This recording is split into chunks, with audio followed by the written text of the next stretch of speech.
My name is Maggie Horn, and I am the director at Gannon University Small Business Development Center. Today is our second in our e-marketing series for the month of January. Last week we did e-marketing, and I did notice many of you that joined us last week are here today. So thanks so much for joining us today. Today is content marketing, and we have a few more coming up. I'll talk about at the end of our presentation. Really appreciate you joining us today to learn about content marketing. Digital marketing is truly key to being able to reach your customers. And our presentation today is going to cover the basics and understanding of effective content marketing.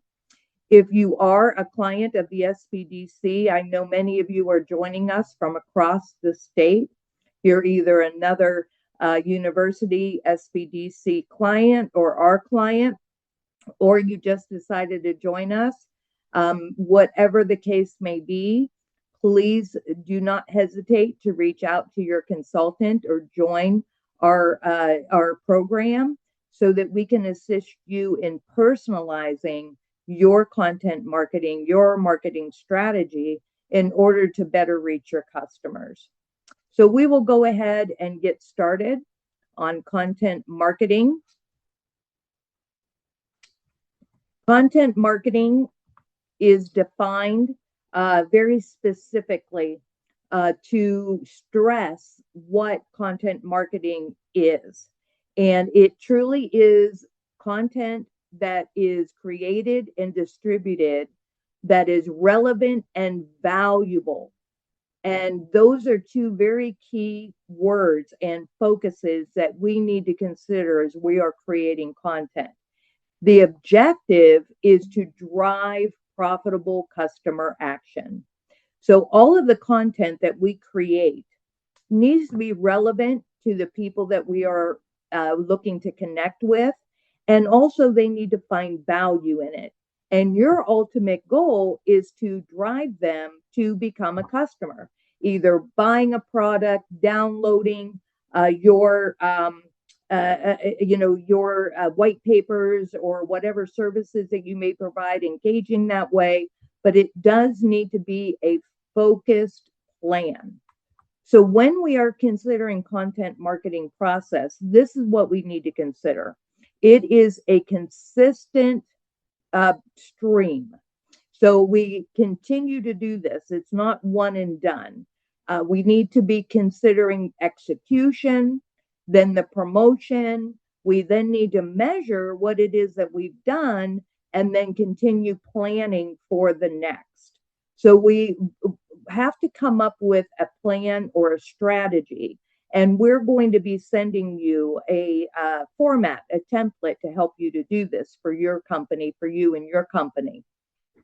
But what we need to do is know what our goal is. What is it that we are seeking to do with the content that we are creating?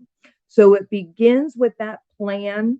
We execute what we had put together for our strategies. We then actually perform that promotion. We either put it on our social, we're doing an email market, we're doing something on our website, something driving SEO, and then we need to figure out how it worked. If it worked well, we want to continue to build on that. If it didn't work as well as we thought it might, or it was some disappointing results, then we use that to plan a different strategy. The 6 factors that are going to be important to our success with content marketing are listed here. Documenting a content strategy is going to keep you focused. It's going to keep you in a process that is going to hopefully and should result in a successful content marketing plan and the results that you expect from it.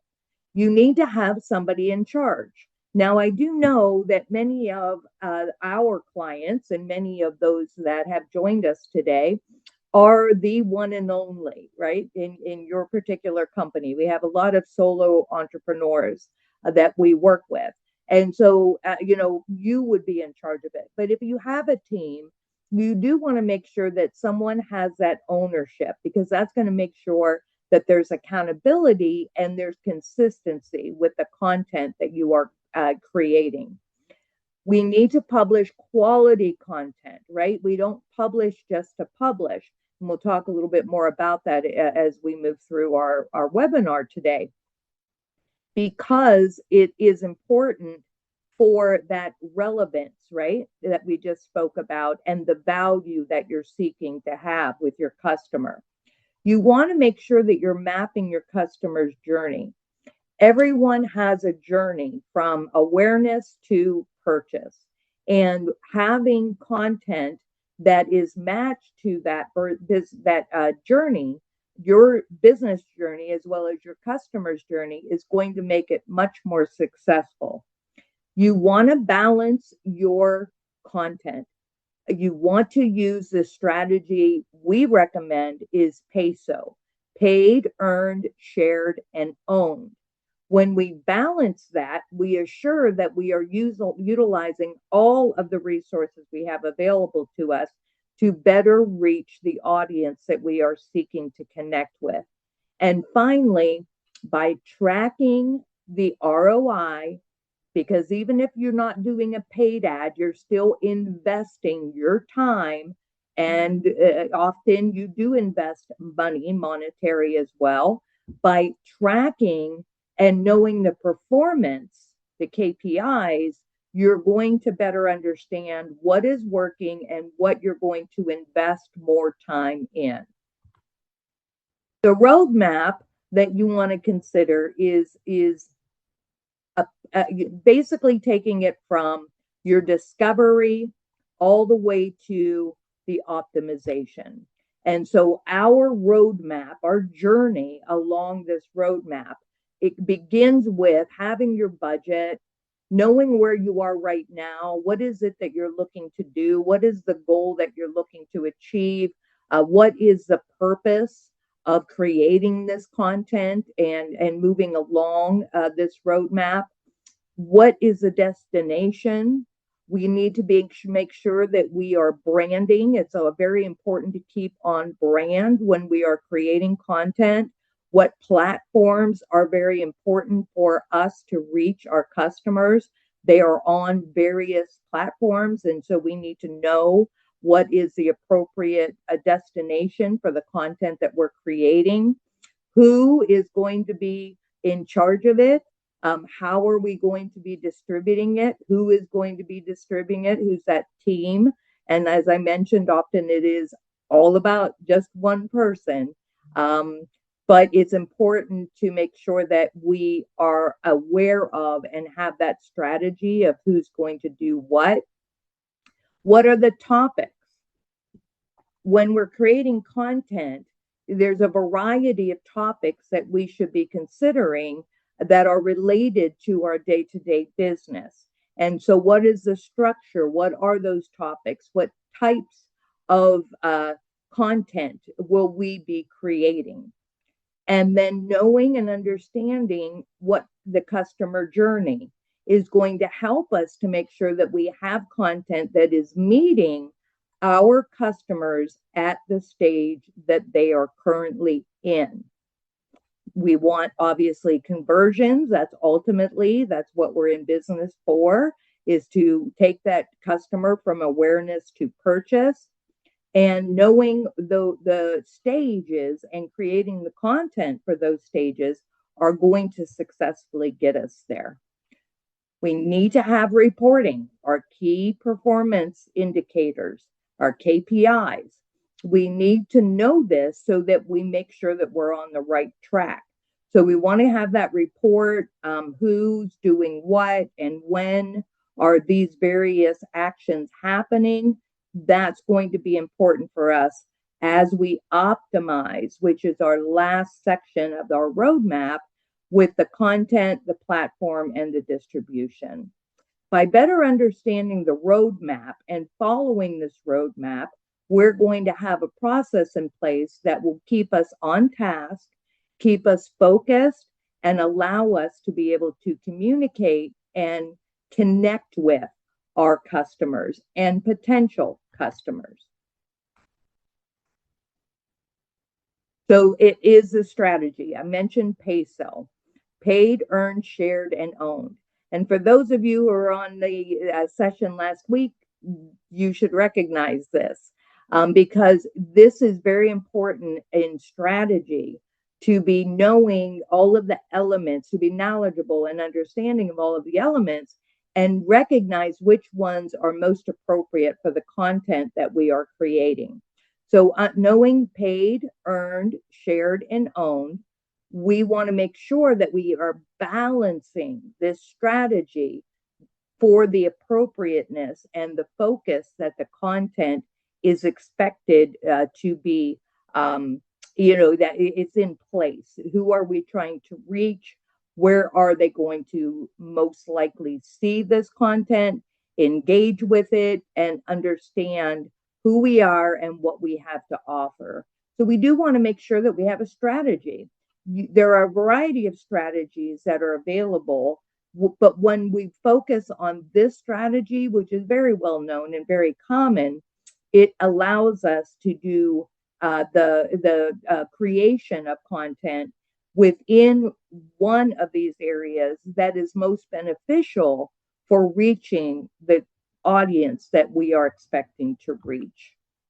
So it all starts with goals. So let's look at what would be some ideas of what our goals are. Because remember, at the beginning of our roadmap, at the beginning of creation of content, is knowing why we are creating the content.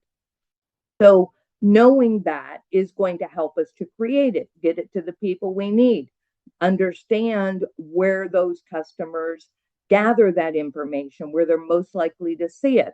So here are a few, these are 5 more common goals that a lot of businesses have. So you can select one or more of these or add your own. Are you looking to reach new customers? Are you looking to retain existing customers? The content for each one of those areas will be slightly different. Do you have existing customers that you want to upsell to?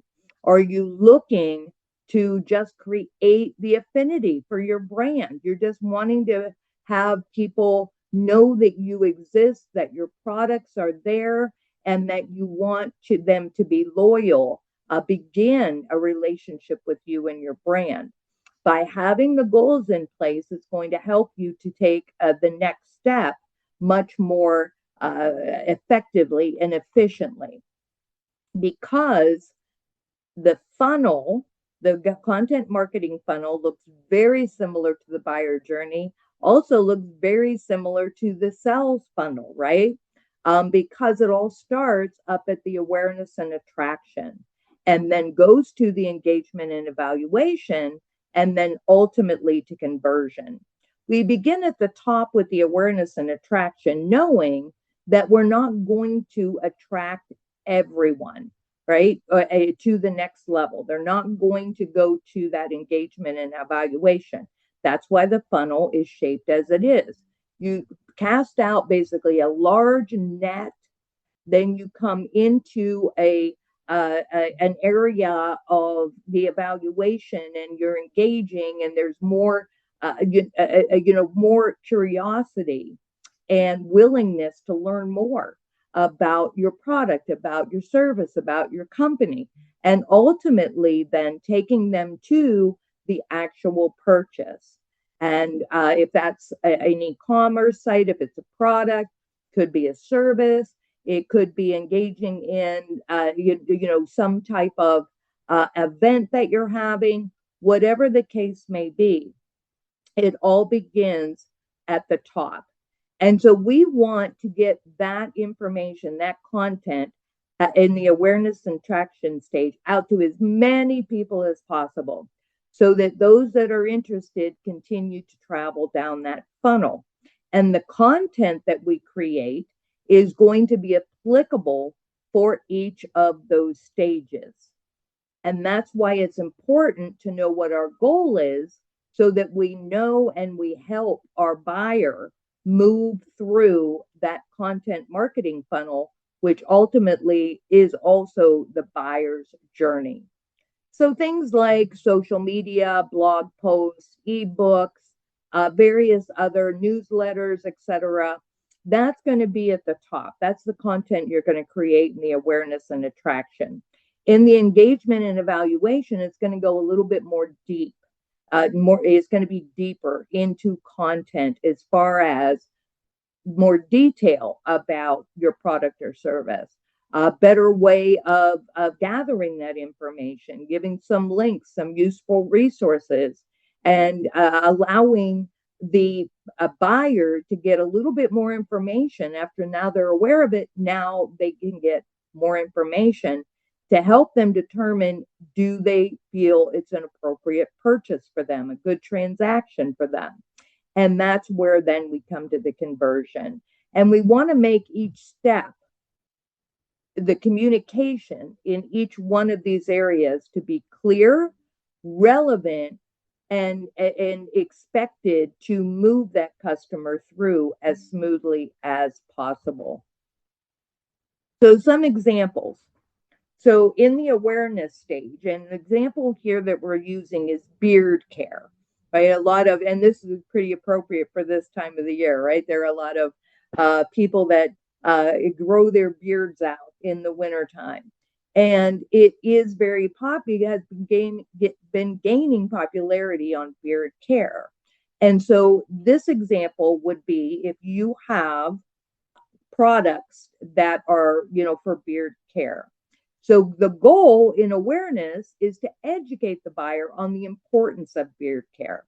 You can do this with videos, with quizzes, with photos. Now they're aware, oh, maybe I should be thinking about this, or maybe I know somebody that could really use this.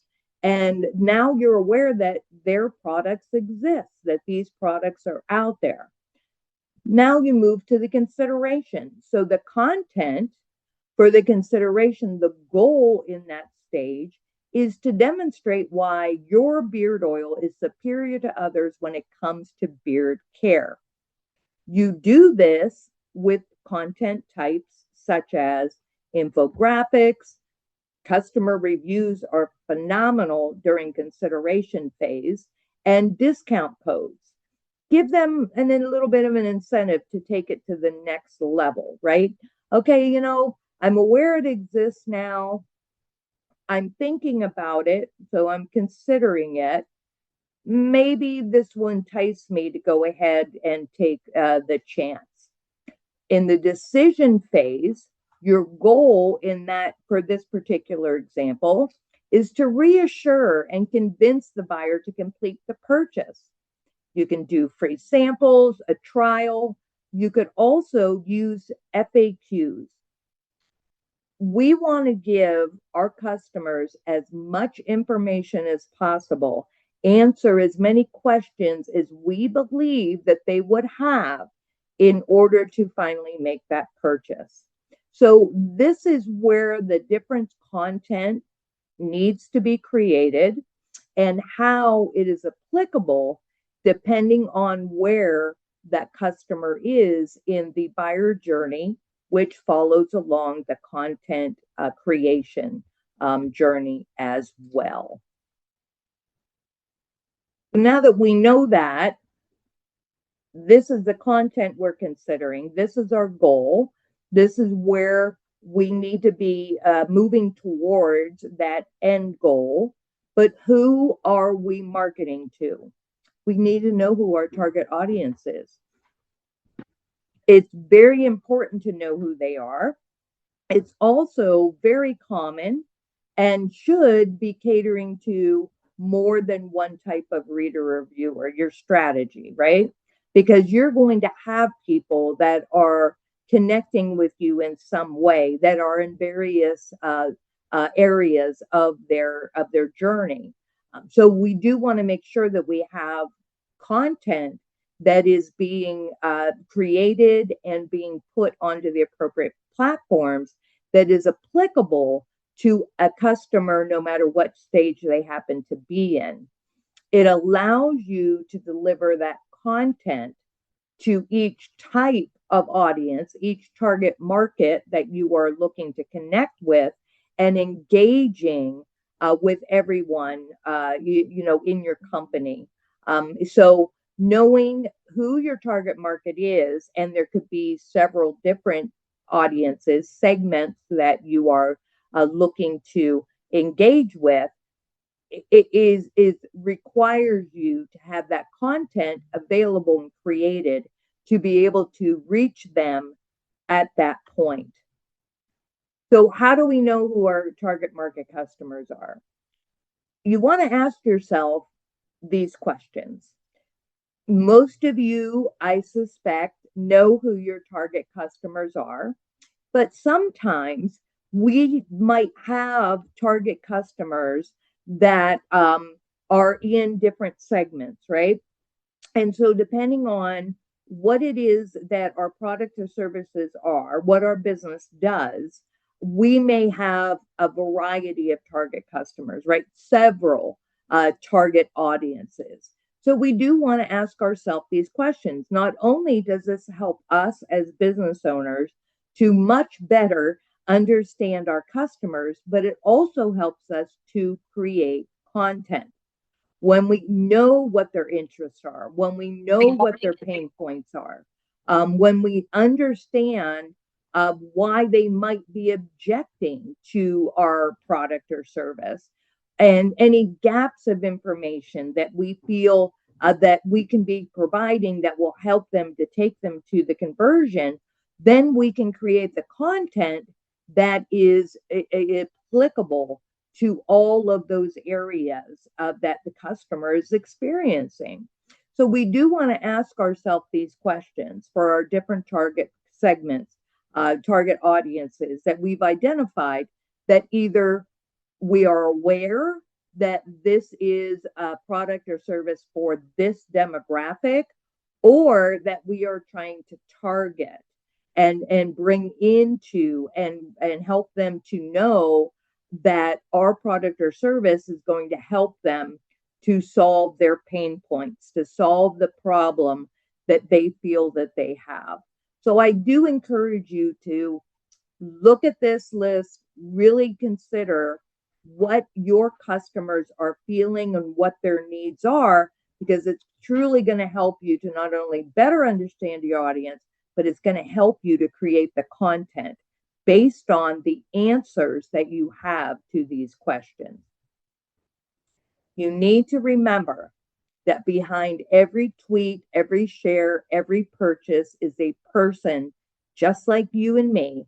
And we all have various needs, various wants, reasons why we purchase.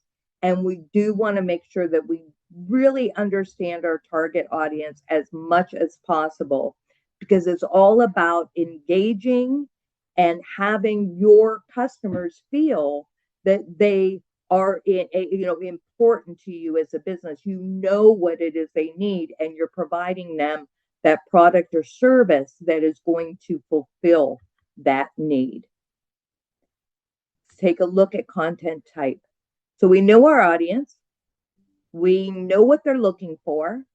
Now, how are we going to take that content and get it to them? So now we need to know, we have to be considering what types of content, what form that content is going to be in order to reach the target market that we have in mind. So are we going to create infographics? Are we going to do some videos? I do highly encourage you to consider videos. That is, we all watch videos every day. Let's be honest. We're going through our stream, and a video, captures our attention. You want your video to be one of those items that capture a potential customer's attention. Blog posts or social, what forms will they be? And where will that content be published? Right? So our owned, remember going back to PESO, paid, earned, shared, and owned, our owned properties, your website and blog, that's where obviously the blog post would lie. You can add your video to your website.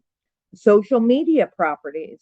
That's very, you need to, social media has every audience you can imagine with the literal millions of people that are on social media. Your target market is there somewhere.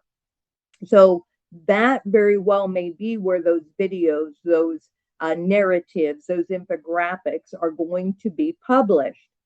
But how also are you going to manage that creation? Who's creating what? Where's it going to be published? And when is it going live?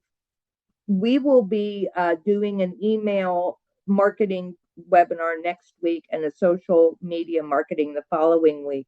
And in each of those, we talk about the importance of scheduling your posts or scheduling your emails, because you don't have to immediately publish anything on social media or immediately send an email.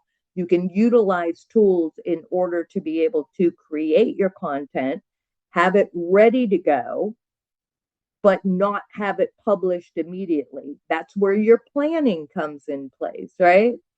So you definitely want to consider what type of content, what form, where it's going to be, and then how you're going to manage that creation and that publication. That's going to help you to stay on task, create the content that your target audience is looking for, and assuring that it is relevant to your target market based on the information that you have been able to gather and the questions, the answers to the questions that we just reviewed. Does that look familiar? Nah, it's a little bit different, but this is the buyer journey.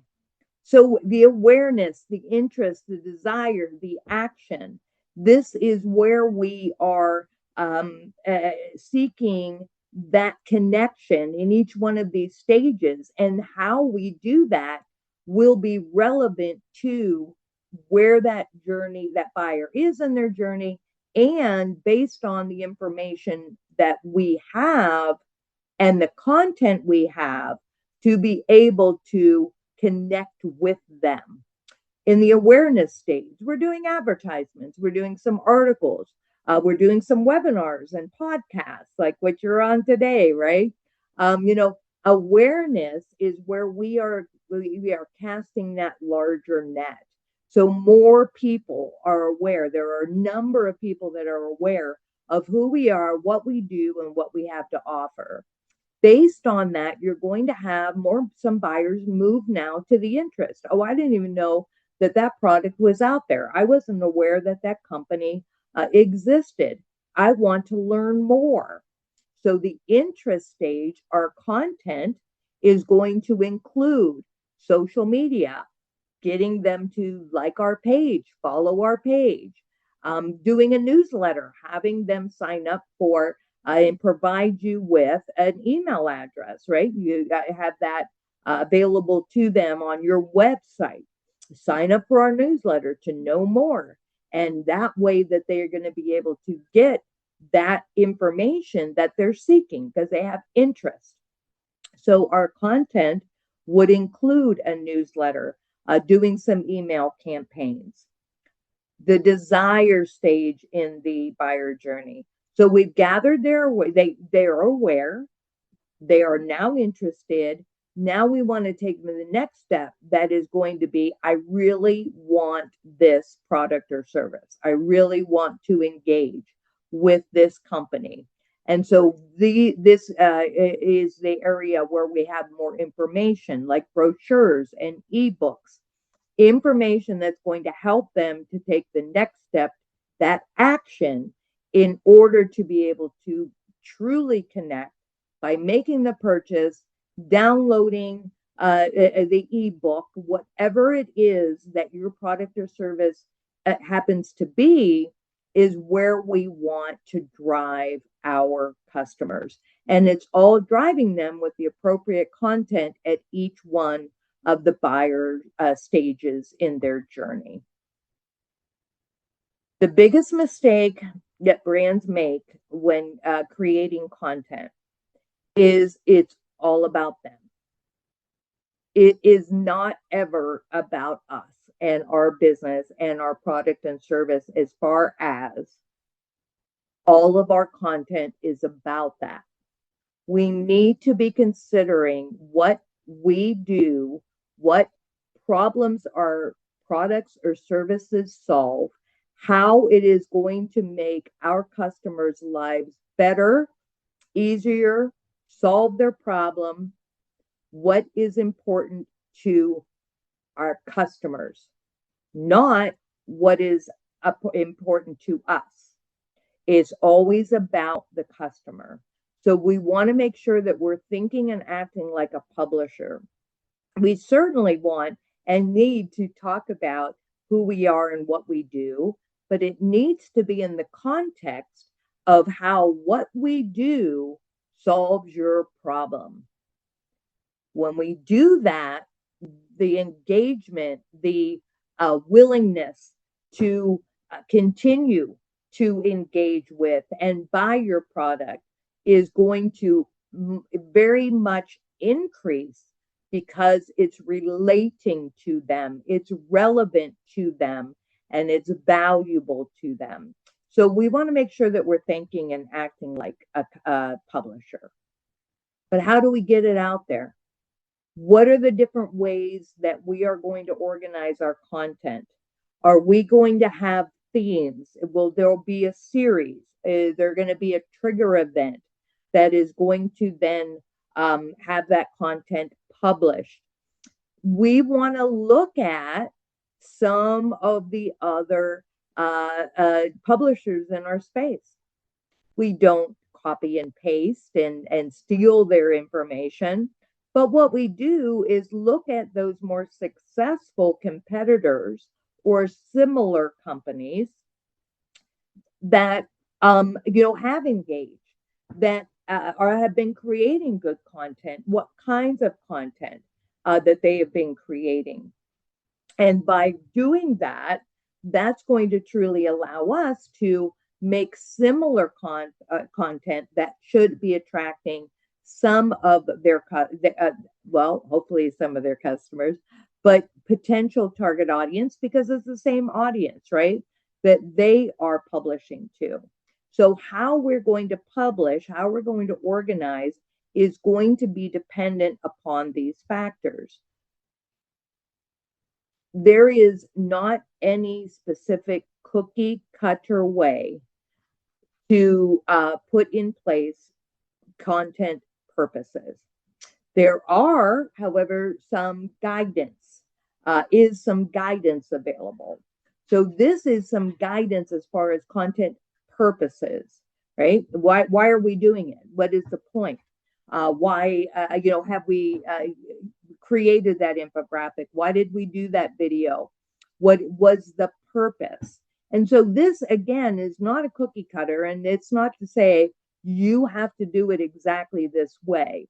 What this is here for is to give you some guidance, some things that have traditionally been working within the world of content creation and distribution. 3 times a week, you want to provide relevant information. No, you have to be active on, with getting information out, getting content, new content created, relevant content created. So about 3 times a week is a good guide to be considering.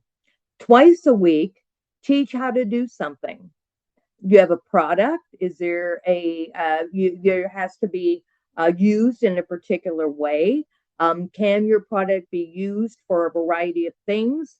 This is when you want to, teach them how to do something. Is there something relevant to your product, something that is complementary to your particular product or service?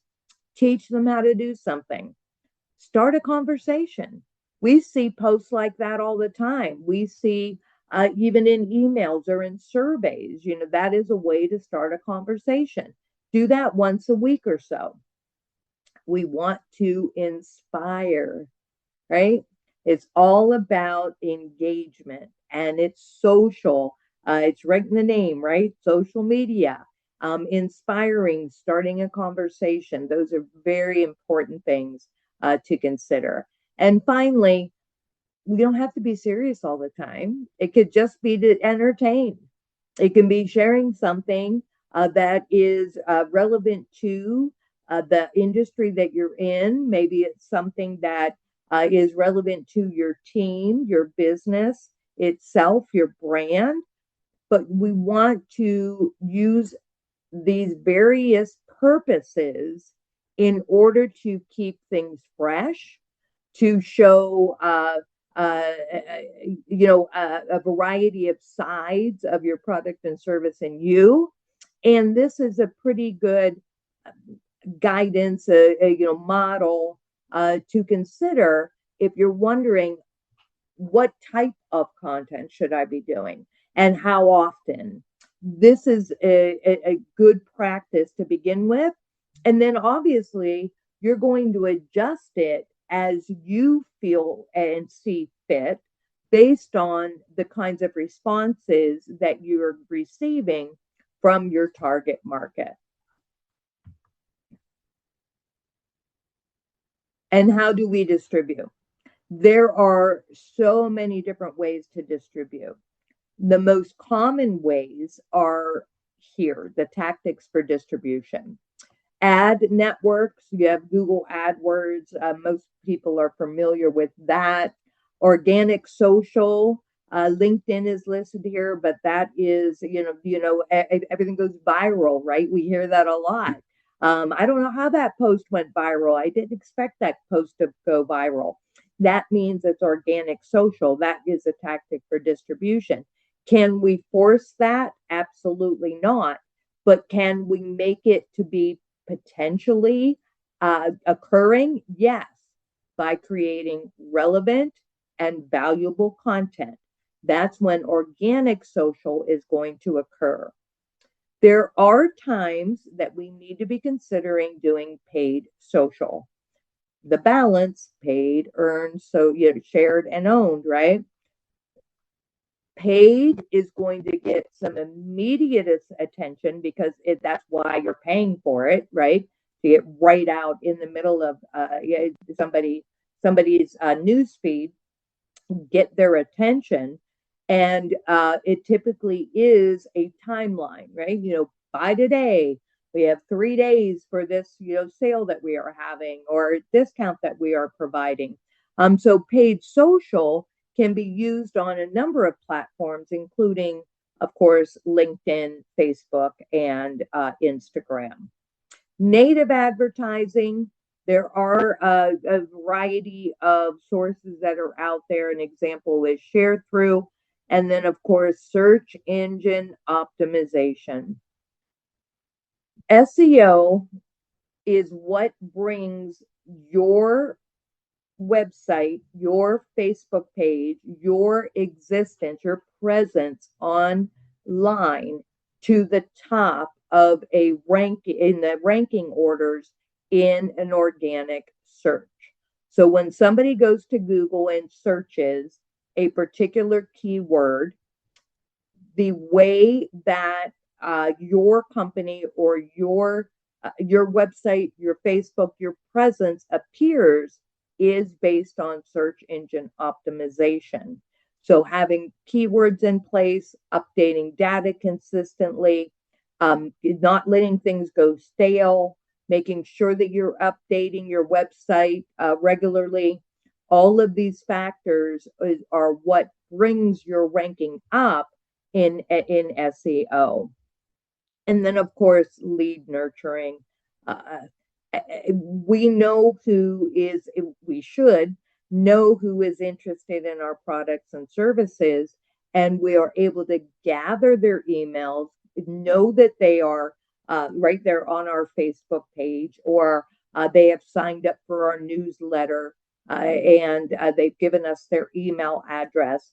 So by having that information, we can nurture that relationship in order to gain them as a customer and hopefully build the loyalty to our brand and company.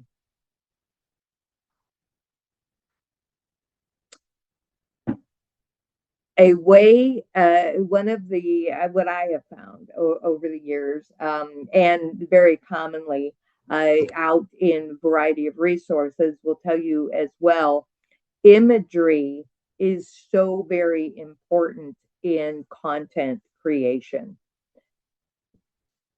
Not only is it something that catches your eye, right? And there's so much information out there. Thousands of things that we look at and we see, and what's going to catch somebody's eye, and what is going to tell the story, and that is more effective, right, and efficient. Imagery is going to do that, and imagery matters. 78% of consumers say the quality of a product image is very important on whether they buy it, all based on what it looks like, right? 60,000 times more the brain processes images than text. So when we think about creating content is a variety of formats. It's video, it's imagery, it's narrative, it's text. But we definitely need to make sure that they are high quality imagery and it is relevant to our product or service. That's why branding is so very important, and having that high quality. What we want our company to be known and seen as, and that we are the right choice, is going to come down to imagery. So please consider that and think about the type of images that you are putting together, because content today is competing with pictures of babies and kittens. We see them every day. Each one of us have probably seen something in our newsfeed today, right? In our on our social, on our whatever, the Google, wherever we were today, on the internet today. We're competing. We as businesses are competing with other images that are out there that are very much attractive and that are gaining the attention of our particular customers. So we do want to make sure that we have really high quality imagery and something that is going to capture the attention, because we're competing babies and kittens, and don't forget about the dogs. We're competing with it all. So we want to make sure that we have the high quality images that are going to stop that scrolling from going on and begin to connect with our customers. Website is and should be the portal for the majority of our content. And the reason is because our other online presence and our other ways of connecting with customers, getting customers to engage with us, should be driving everything to the website, because all of those are bits and pieces, right? On your social media, you're doing a post and maybe putting a photo there, a link to a particular picture of a product, whatever the case may be. But everything to get the majority of the information to truly provide the answers to those questions and the information that your customers are looking for lives on your website. So the design of your website is certainly going to determine how long somebody is staying on your website. Does it have the information your customers are looking for? So we do want to pay attention to the content that is living on our website. So what do we have to think about? First impressions happen fast. I do it. Most of you do it, I'm assuming. But if I'm looking for something, I am doing a search. I'm clicking on a few of the results. And if I click on a website and immediately I'm really not getting the vibe that I want, I'm not feeling like it is something that I'm attracted to, or it's not loading, I'm going on to the next one. So we definitely want to make sure that our website is making that first impression that keeps them there. Things like clearly laying out the guides for our customers, building the trust, boost sales. That is what is going to happen when we have a layout that works for our customers, not just for us, but for what our customers are seeking. We don't want people to be confused, and we want to keep them on our website as long as possible, because the longer they're on the website, the more information they're gathering, the more interest they are showing, and the more likely they're going to be buying from us, taking that call to action, right? Moving to that call to action and making that a purchase. So what are some of the things we want to look at? So remember our stages. Everything goes back to the planning. Everything needs to tie back to the journey that our buyer is taking and the content strategy we have put in place. So let's tie that together. So for awareness, for a website, what people are looking for when they go on, if they're in the awareness stage, I have a problem. They're looking for information. They're looking for content. So making sure and having on your home page clear design and the helpful content that is going to begin that more in-depth engagement in solving that problem. For consideration, what are my options? So, okay, I know that you exist now. I'm interested to see what more you have, but what are those options? Having a product or service page, a very in depth or at least an appropriate explanation and description of what your products and services are going to build trust that you're providing that information right there for them to see. You don't want to be hiding it behind. You want to make sure it's available.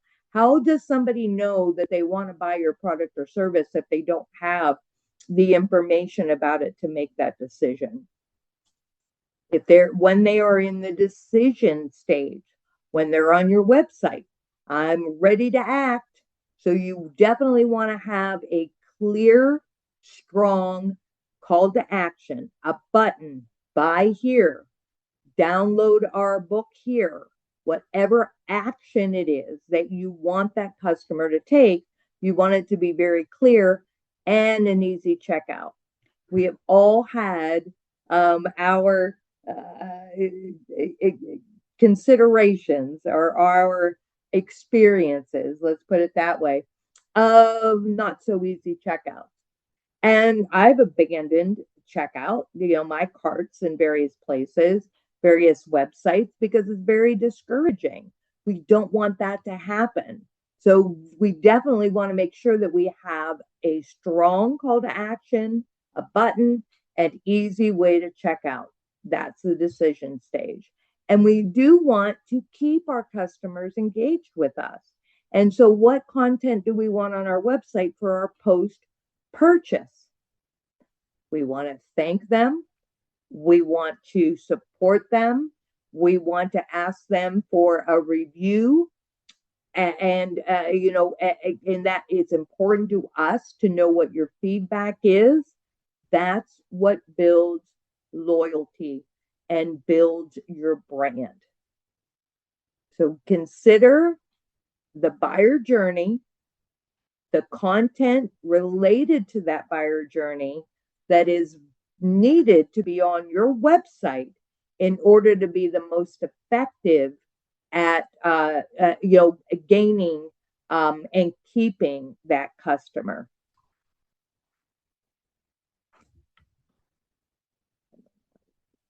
There we go. So let's look at some examples of that. Clear menu labels and page names. Very similar on many websites are right at the top, that menu right at the top, right? It is something that we look for in general. Those of us that are online quite a bit, we do look immediately up at the top for that menu if we want to go to a different page, or we're seeking what we're looking for, what it is that we went to the web page for. So having clear menu labels and page names is going to be a much better journey for your customer, and they're going to find what they're looking for. Highlight your CTA. There's that button I was referring to. Book now, register here, sign up for our newsletter, buy now. Whatever that CTA, that call to action is, have it prominently available to click on and take that next stage. Break up content into easy chunks. If you try to put 5 paragraphs, an entire narrative on your first page or in under a heading, it makes, number one, scrolling down, people are going to get frustrated. But number two, it allows you to, breaking it up and doing the headings or bullets allowed you to take them to another place that they can gather the information, the more in-depth information they're looking for. So get them interested, get them to that, yes, the information is here, but do it in a way that it's breaking up the information into more manageable chunks. Adding testimonials is going to truly make a difference when you are near the decision points, when your customers are near the decision points. So have those testimonials close to when maybe at the description, are you interested in this product? Click here to learn more information. Click here to buy. Doesn't mean they're immediately purchasing, but they're maybe adding it to their cart, something along that line. Having information from satisfied customers with those testimonials could be what makes it to that next click where they are actually buying. We want to make sure that our website is seen the same way and works very well, not just on a laptop or a PC. There are more people who are engaging with businesses on mobile and tablets than on PCs and laptops. So we want to make sure that their experience, the information, the content that we believe to be the most valuable to our customers is seen as well on those devices as if they were on the laptop or on a PC. It does make a difference. And this is all content. This is all about how we are connecting to and how our audience are finding the information they need and are looking for in order to engage and buy from you, buy your product, engage in your services. Let's look at some examples. When we go to a website, the content that is on that website should be reflective of the kind of business and the kinds of products or services that the customer or that the business is selling, and what the customer is expected to feel like, and what the attraction and then further engagement is going to be, right? So having photos that are very relevant to, and high quality, that are very relevant to the type of business it is, how a customer may feel, what their experience is going to be, and the sections that are available for additional information, but are not taking up, half the page in order to be able to get that information. So we definitely want to be considering, not only what we want to be seen as reflective and is relevant to who we are and what we do, but how the customer feels. What are they thinking about? How are they seeing? How are they viewing? What are they considering when they see the information and the branding that is on your webpage? It makes a difference. So integrative mental and physical healthcare is on the left, and on the right is another example. And as you can see, there are different tones that are used in either, on each of these. It is the same menu, the same style of the menu for the pages at the top of each of those pages. So the relevant format we just talked about is there, but the content is specifically or is focused on the particular company and what the customer experience they're moving and attracting through and wanting that customer to experience and know about who they are and what they do. A couple of more examples.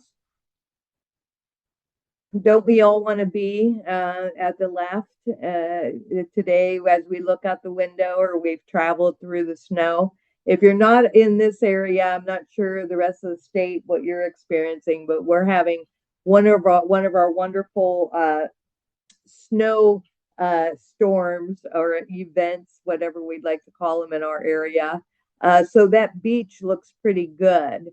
And that is exactly what that website content is in place for. It is for days like today, where people are considering, where would I like to be? What am I going to feel?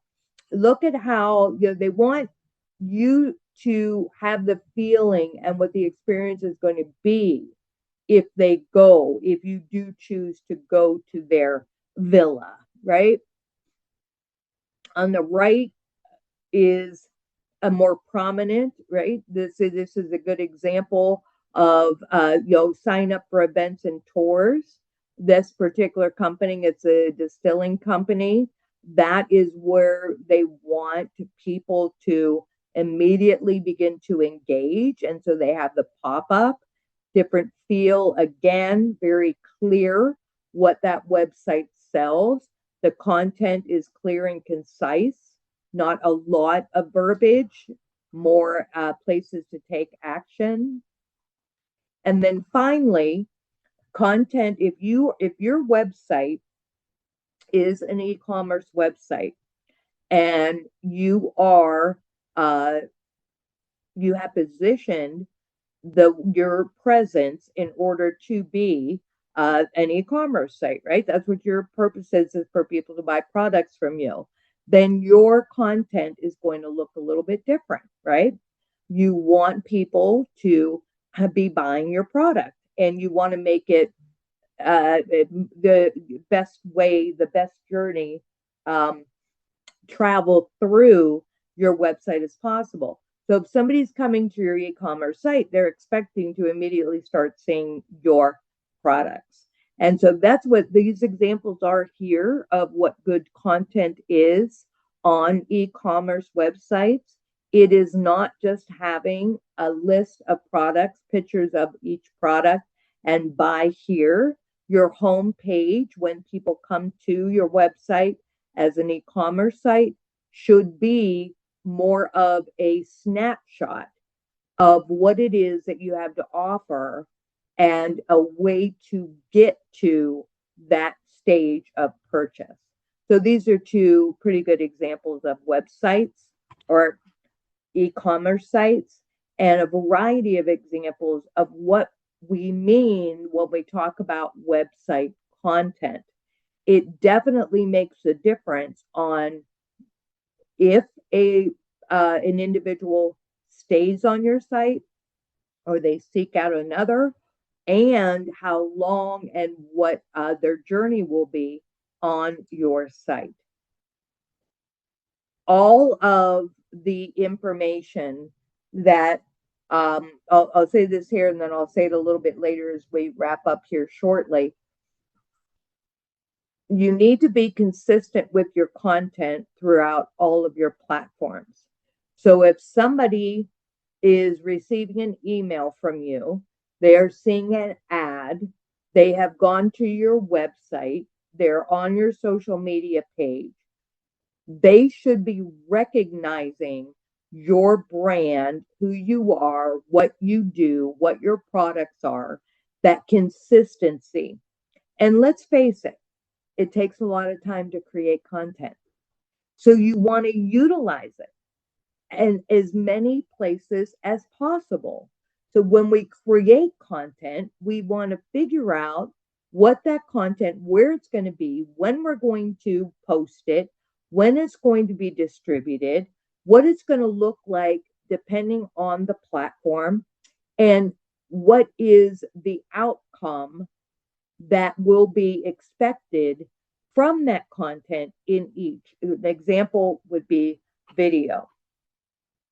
You have a video, your full video may live on YouTube, but snippets of that video would be used for your reels in Facebook.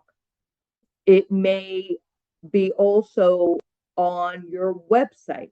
You may also send a little, the first part of that video in an email. So when we think about content, we want to be creating the content that is going to be utilized for more than one purpose. It takes time, it takes a focus, and we want to get the best use out of it. It's also about the consistency. So how might we consider social media content? We can get bogged down in posting on social media. We'll be talking about this in 2 weeks from today. We're doing a whole session on social media content creation.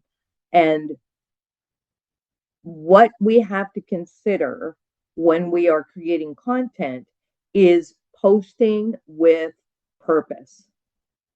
We want to get the attention of the people that want or need our product. And we definitely want to make sure that we are utilizing content effectively and efficiently.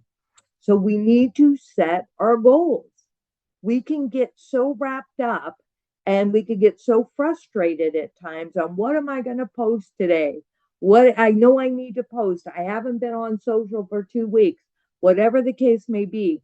But if we plan, we're going to be able to be much more effective, and we will see that focus and planning increases our presence, increases our our likes, our engagement, and it will ultimately reach whatever goal that you might have in mind, have in place.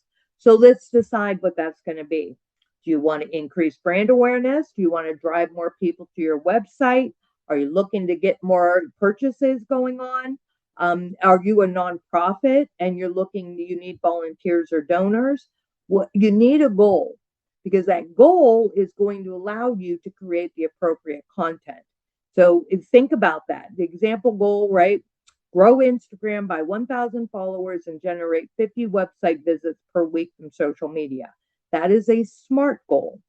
It is set is giving you the measurement that you need. It should be achievable, right? You don't want to go too far out of expectation. You can measure it. It's relevant and it's time specific, right? And so when we make these goals, we then are able to put in place a process to achieve them.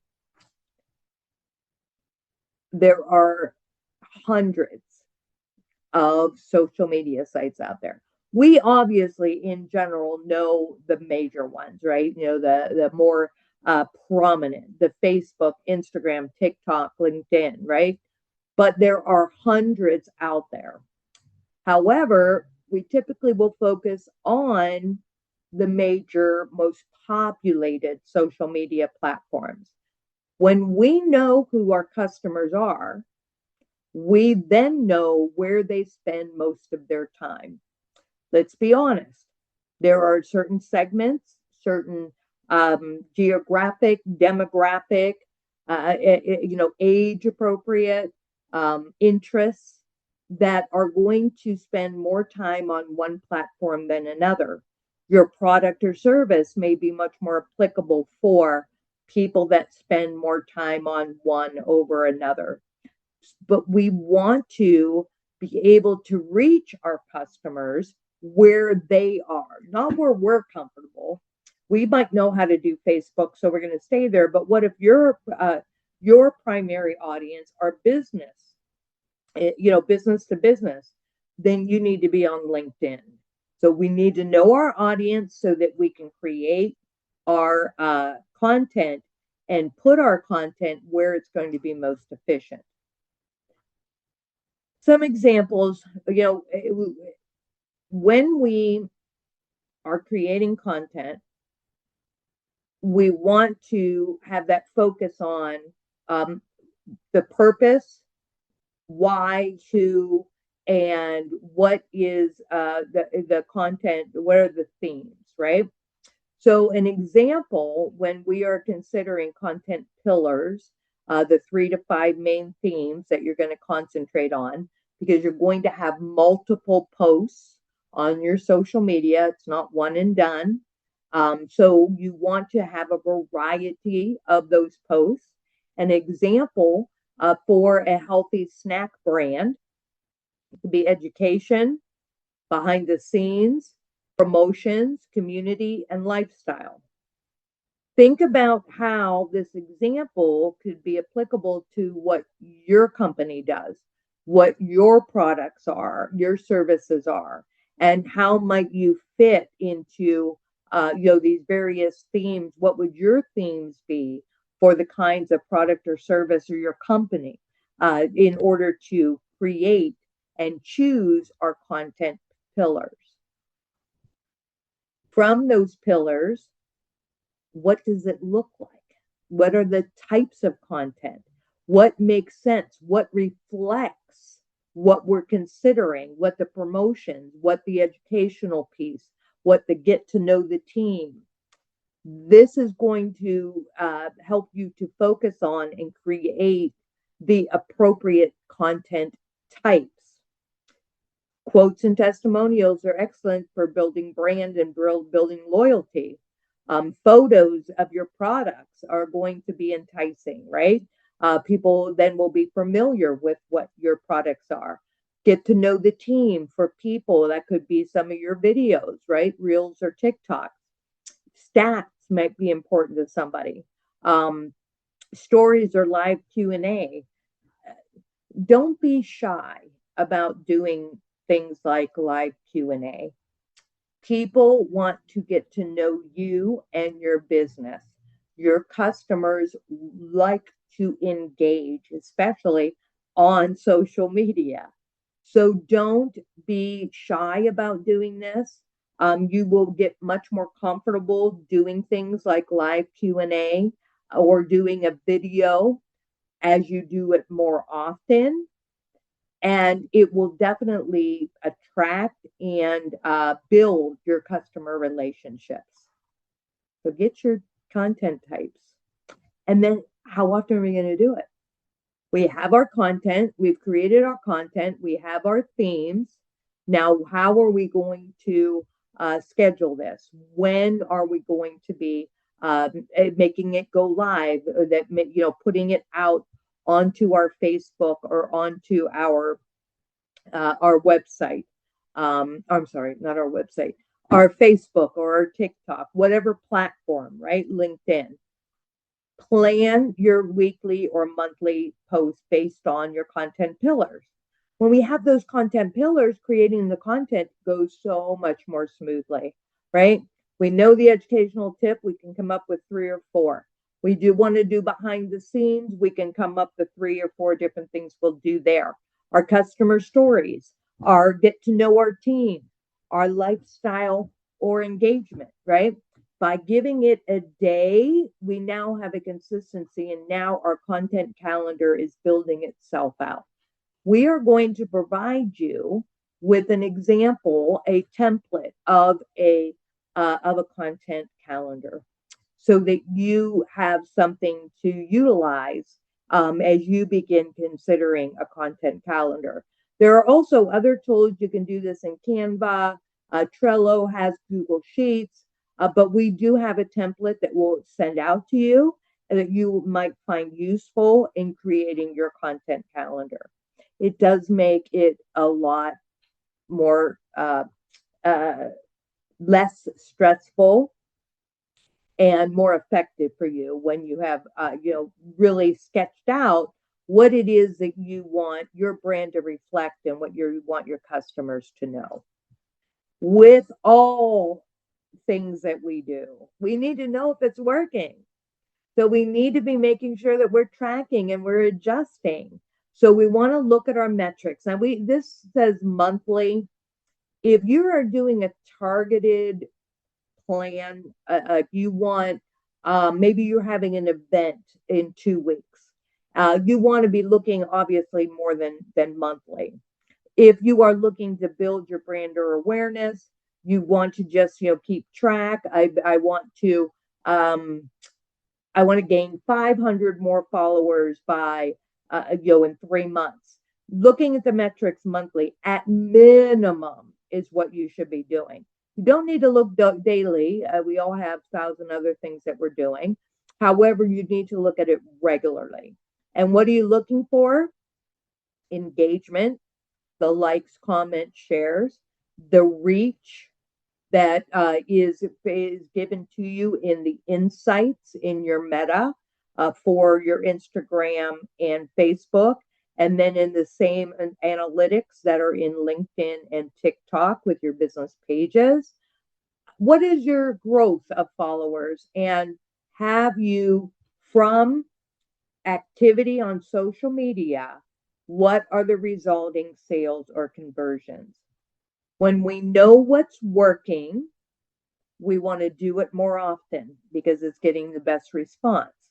When something isn't working as well, it's okay to stop doing it, retire that content if it is not performing. We can't control that.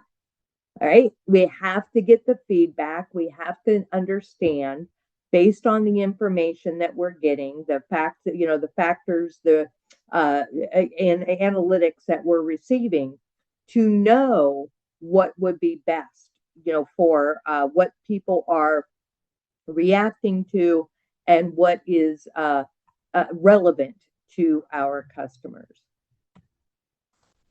Emails and newsletter distribution. Emails are definitely still relevant, and creating the content for our emails and newsletters often can feel overwhelming, but it definitely is a tool that we should be utilizing, and it does require content creation. Emails keep your audience engaged. It is very usually, you may have a free email option with your website or with another resource you have, or there are many low cost options available. Also, you have instantaneous trackable results, and it allows you that true one-on-one connection to nurture and convert leads.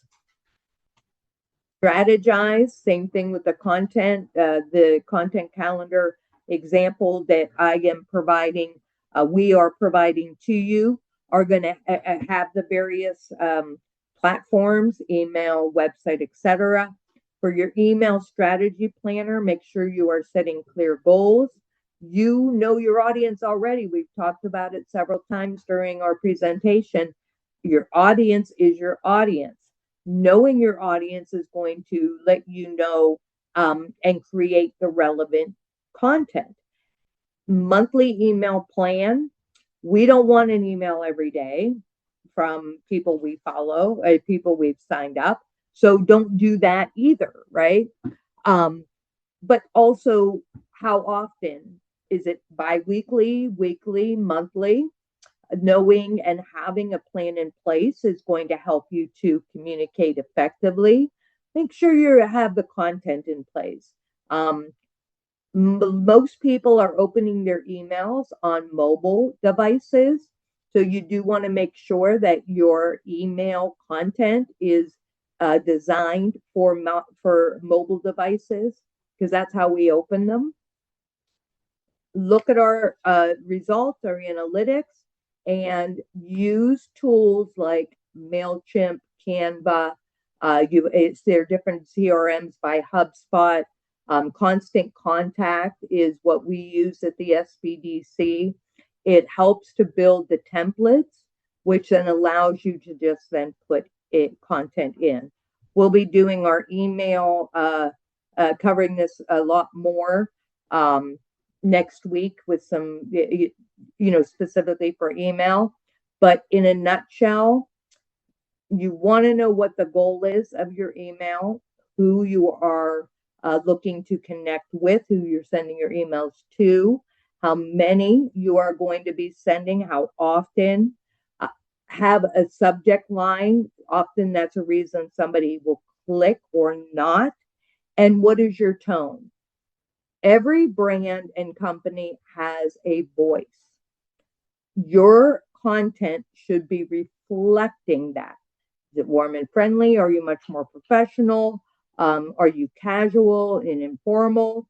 When you know the answers and you're creating content based on the answers to these questions, that will allow that brand knowledge and somebody to open your email, because they look forward to it, because they know you have relevant information that they're looking for, and it is consistent. So some examples. Are you looking to sell a product or service? Your audience or customers, the tone is exciting, benefit driven. And so your subject line, your preview test, your text, body copy, and then call to action, that's all relevant to sell a product or service. You'll be getting copies of these slides, so you'll be able to review these. Another example, a newsletter, or providing something educational specifically. Your goal for this would be building engagement and trust. Audience would be those that subscribe. That's why they subscribe. They want things that are relevant to them. And so some examples of how a gym, fitness center is giving some educational information. So that example is available and will be, sent to you. And finally, some of the basics for a newsletter. The reason we are only going to send this every 2 weeks and preferably once a month, newsletters do very well once a month, is because it's going to take you some time to create the content. But if you have a basic format, you follow a basic format, you're going to be able to be much more effective at creating the content that goes into it. So some basics: catchy subject line, make them open, friendly intro, do a featured story or highlight, something that is exciting, an event that is going on, something that is very relevant to your company, to a product or service that your customers are interested in. Any updates, you would put a couple of short items, call to action, learn more here, buy here, interested to learning more, whatever that call to action is, and making sure you're consistent with branding and contact info. give them no way of not being able to contact you, right? That there's any confusion. Don't, let there be a confusion. Well, I'm really interested in this, but I don't know how to reach out. Make sure that they have a way to do that. They also don't need, newsletters do not need to be 5 pages long. When you have a format that is relevant to your company, your product, your whatever it is that you happen to do, and the information you believe is relevant to your audience, these basics will be very helpful or as a template for you to be able to engage with and people look forward to reading your newsletter. Some design notes. These are the email platforms we discussed just a few minutes ago. It's Canva, MailChimp, or Constant Contact. There are several others that are available. You definitely want to stay on brand. You want to stick with just a couple of fonts at the most. I usually say one font, but the size certainly can be different in various sections. When you have images or icons, adding buttons, those kinds of things are going to be more user friendly.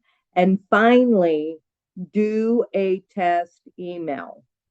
When we're creating our content for email and we're seeing it, we definitely need to send ourselves a test because it may look very different when it is actually sent.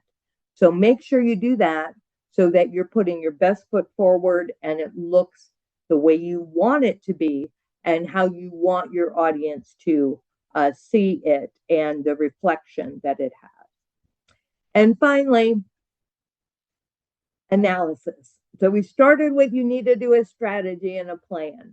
We've talked about all of the various aspects of website, of social media, of email, of general content creation.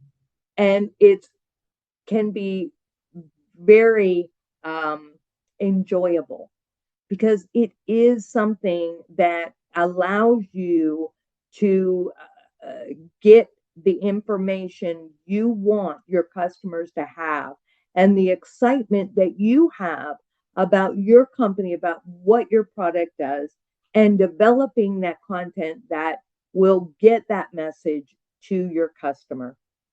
It's about engaging. So we know what goals we have to think about goals. We need to really do planning. We have to identify what content, where we're going to put it, how we're going to, how many platforms, what strategy we have around it, what elements, are we going to utilize in order to best reflect what our message is, but is it working? So the metrics that you want to think about or that you want to monitor and you want to determine the effectiveness of your plan. Website traffic, you want to look at visits, how long somebody spent, you got visitors spent, and what pages. When we know what pages people are spending time on, we then know what's relevant to our customers. And we can build that content and make it even more relevant and attractive to customers. Social engagement, what are we looking for? Followers, shares, and reach. That's how we know that we are engaging on social. And finally, the third metric or the third area, content consumption, we need to be looking at subscriptions and content downloads. That's when we know what people are doing, when we pay attention to the results of our content and our distribution, we will be much more effective and efficient in reaching our goals. This is a nice slide. You're going to get a copy of these slides. And so I encourage you to look at and determine from this slide what KPIs are most relevant for your company. Listed are the KPIs by content type. So if you don't do podcasts, you don't need to worry about that, or videos. Um, the social media is, some of the key performance indicators will help you to know that you are on the right path with your social media content creation. And of course, if you don't do blog posts or articles, those aren't relevant. But if you do those, the factors that you want to consider are listed. So instead of reviewing all of those, please make sure that you are reviewing this graphic when you receive the slides and what is relevant to the content that you will be creating for your company. The content marketing dashboard, we're going to send you a template for this. This is, again, just another tool that is going to help you to define the measures and the targets. We have our goals. We know what those targets are that are related to that, and then the results. And we'll make sure that you have a template to help you to track those. So overall, you have a voice and there is an expectation from customers of who you are. So you want to make sure that you are establishing that unique voice and sticking with it. Be transparent and authentic. We know as customers whether or not there's transparency, whether or not we trust a brand, right? And so we definitely want to, be open with the people that are doing business with us. Making sure that if we are using other content, it's okay that we do. We just need to make sure that we're giving credit. We don't want to look like we're plagiarizing and stealing content from other publishers, and it just is not a good look. So make sure that we're giving the appropriate credit, making sure by knowing our audience, what it's going to do, that we know our audience, because what that's going to do is drive the relevant and valuable content they are seeking. And lastly, I am all about resources. I am all about having as much information as possible and then being able to take from it what is relevant to me and my company, my organization. And so I have been exposed to and am aware of a number of various experts that are in the field of marketing. And one of, in my opinion, the most to be a very popular and knowledgeable marketing expert is Neil Patel. I highly suggest that you somehow connect, look at for his content. He has a lot of YouTube videos and presence on a number of various platforms. I put a couple of links here that I feel that you will find relevant to our particular topic today. And then finally, what I put is a resource at the bottom that Uber suggests. This resource is a free resource. It also is a paid subscription that he has, but there is availability of a no-cost resource. That is a database, a platform that allows you to get the analytics and information on how well your online presence is performing. And so I would definitely suggest, if that is something you're interested in, which I hope you are, you appear to be because you're here today, those are some of the resources that I feel that you will find helpful moving forward. And that is what I have for you today. Thank you so much for being here.